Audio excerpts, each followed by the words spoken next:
came crashing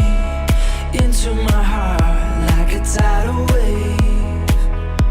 You're everlasting, love me hard like a tidal wave. Hey! It's Friday night, it's getting late. We're fucked up, but that's okay. Whoa, whoa, whoa, whoa. Hey! I want you like you want me. My hands all over your body. Whoa, whoa, whoa, whoa.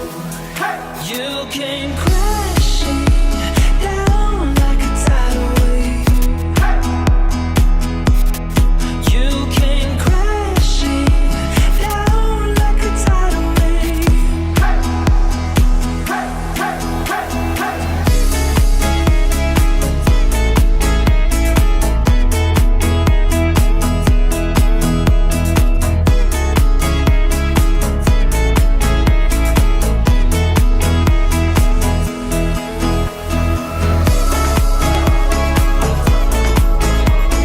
สวัสดีครับ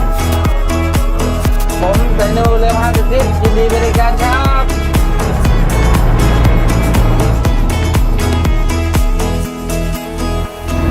สวัสดีค่ะเรือพายสุทธิยินดีต้อนรับนักท่องเที่ยวทุกท่านค่ะ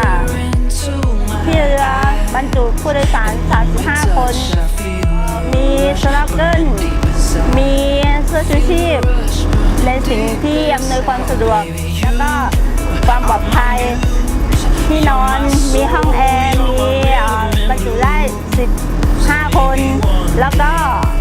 มีห้องน้ำมีการตกปลาในหมู่เกาะแล้วก็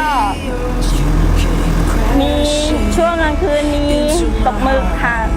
ตกหมึกตั้งแต่1 ทุ่มถึงเที่ยงคืนหมึกจะขึ้นช่วง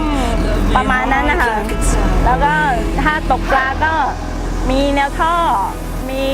หน้าบ้านหมู่เกาะต่างๆมีเกาะหวังเกาะในเกาะลาดเกาะแตนถ้าไปข้างนอกก็คือทริปหลักๆส่วนมากคนนักท่องเที่ยวชอบไปก็คือแถวหลักแก๊สเป็นต้นค่ะมีปูนา